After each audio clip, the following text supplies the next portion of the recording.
আজ প্রথম কদরের রাত্রি, কদরের নামাজ আপনি কত রাকাত আদায় করবেন, নিয়ত কিভাবে করবেন, কোন কোন সূরা দিয়ে কদরের নামাজ আদায় করবেন আমি আপনাদেরকে বলে দিচ্ছি। প্রত্যেক 2 রাকাত পর পর কোন দোয়া পাঠ করবেন, 4 রাকাত পর পর কোন দোয়া পাঠ করবেন আমি শুরু থেকে শেষ পর্যন্ত আপনাদেরকে বলে দিচ্ছি। আপনারা সহজেই এই নামাজের সম্পূর্ণ নিয়ম কানুন জানতে পারবেন, শিখতে পারবেন ইনশাআল্লাহ। প্রিয় ভাই বোনেরা, পবিত্র লাইলাতুল কদর অত্যন্ত দামি এবং গুরুত্বপূর্ণ। এই মাস আপনি যদি পেয়ে যান, 1000 মাসের চেয়ে উত্তম বেশি সব আল্লাহ রাব্বুল আলামিন আপনার আমলনামায় দিয়ে দিবেন।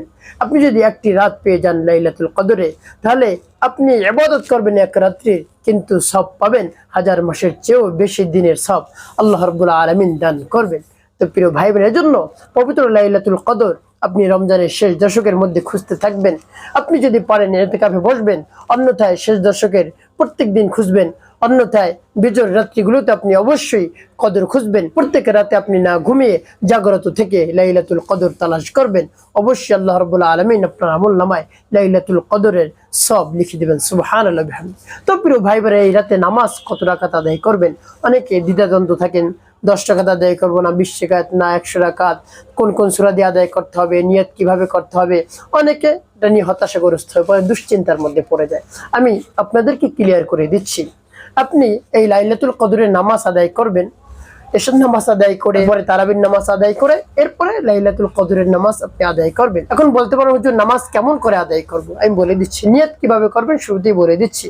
আপনি শুরুতে উত্তম রূপে পবিত্রতা অর্জন করে তারপর মুসল্লায় দাঁড়াবেন কেবলামুখী হয়ে দাঁড়িয়ে আপনি দাঁড়ানো অবস্থায় নিয়ত করবেন, হ্যাঁ আল্লাহ, আমি কেবলামুখী হয়ে আপনার সন্তুষ্টির উদ্দেশ্যে 2 রাকাত নফল নামাজ আদায় করতেছি। বলতে হবে না লাইলাতুল কদরের নামাজ আমি আদায় করতেছি। যে নামাজগুলো আদায় করতেছেন এগুলো হলো নফল নামাজ, যে আমি নফল নামাজ আদায় করতেছি, আপনি আমার নামাজকে কবুল করুন, এভাবে বলে দাঁড়িয়ে যাবেন। তারপরে আপনি সূরা ফাতিহা পাঠ করবেন। তারপরে আপনি পর্যায়ক্রমে নামাজের নিয়ম কানুন শুরু করে দিবেন।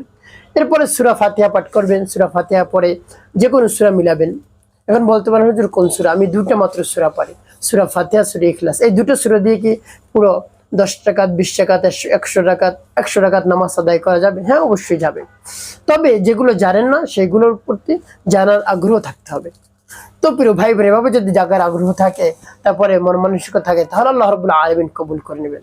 অন্যথা আপনি জানেন না, জানার চেষ্টাও করতেছেন না, তাহলে কি কবুল হবে? তো আপনি চিন্তা করে দেখুন। তো প্রিয় ভাই বোনেরা, এই জন্য এভাবে দাঁড়িয়ে নিয়ত করবেন, তারপরে নামাজ শুরু করে দিবেন। কোন কোন সূরা দিয়ে আদায় করবেন বললাম, যে সূরা আপনার কাছে সহজ হয় সেই সূরা দিয়ে আপনি আদায় করবেন। এখন বলতে পারেন অনেকে বলে সূরা ইখলাস এতবার পড়তে হবে, যে সূরা ইখলাস এতবার পাঠ করতে হবে, এরকম কোনো কিছু নেই। আপনি যদি একটা সূরা পারেন ভালো করে সহি শুদ্ধ করে, সেই একটা সূরা দিয়ে আপনি নামাজ আদায় করবেন, সূরা ফাতিহা সহ মোট 2টি সূরা।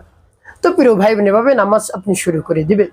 তারপরে কত রাকাত নামাজ আদায় করবেন, যত রাকাত আপনার মন চায়, 10 রাকাত 20 রাকাত 30 রাকাত 40 রাকাত 50 রাকাত, যা আপনার শরীরে কুলায়, সাধ্যে কুলায়, সেই অনুযায়ী আপনি নামাজ আদায় করবেন। এরপরে নামাজ যখন আপনি শেষ করবেন, এভাবে 2 রাকাত করে আপনি নামাজ আদায় করবেন, 2 রাকাতের নিয়ত করবেন। 2 রাকাত যখন শেষ করবেন, কোন তাসবিহ পাঠ করবেন? সুবহানাল্লাহ ওয়ালহামদুলিল্লাহ ওয়ালা ইলাহা ইল্লাল্লাহ আল্লাহু আকবার। এভাবে 2 রাকাত পর পর আপনি এই তাসবিহ পাঠ করবেন। তারপরে 4 রাকাত যখন হয়ে যাবে, তারপরে কোন তাসবিহ পাঠ করবেন? সুবহানাজিল মুলকি ওয়াল মালাকুতি সুবহানাজিল ইজ্জতি ওয়াল আজমতি ওয়াল হাইবাতি ওয়াল কুদরতি ওয়াল কিবরিয়াই ওয়াল জাবারুত সুবহানাল হাইয়্যিল লা ইয়ানামু ওয়া লা ইয়ামুতু আবাদান আবাদা সুবহুন কুদ্দুসুন রাব্বুনা ওয়া রাব্বুল মালাইকাতি ওয়ার রূহ। এভাবে এই দোয়াটি আপনি পাঠ করবেন। তাহলে 2 রাকাত পর কোন দোয়াটি পাঠ করবেন, 4 রাকাত পর কোন দোয়াটি পাঠ করবেন আমাদের জানা হলো। প্রিয় ভাই বোনেরা, এভাবে আপনি পর্যায়ক্রমে নামাজ আদায় করতে থাকবেন। নামাজ আদায় করবেন, তাসবিহ তাহলিল আদায় করবেন, কোরআন তিলাওয়াত করবেন। একের পর এক আপনি সারা রাত জেগে জাগ্রত থেকে আপনি ইবাদত বন্দি করবেন। অবশ্যই আল্লাহ রাব্বুল আলামিন আপনার মনের আশা, আকাঙ্ক্ষা, বাসনা, কামনা পূরণ করে দেবেন ইনশাআল্লাহ। আপনি 1000 মাসের চেয়েও বেশি দিন ইবাদত করার সব পেয়ে যাবেন যদি লাইলাতুল কদর পেয়ে যান। এই জন্য শেষ দশকে অবশ্যই আপনি খুঁজতে থাকুন, পেয়ে যাবেন ইনশাআল্লাহ।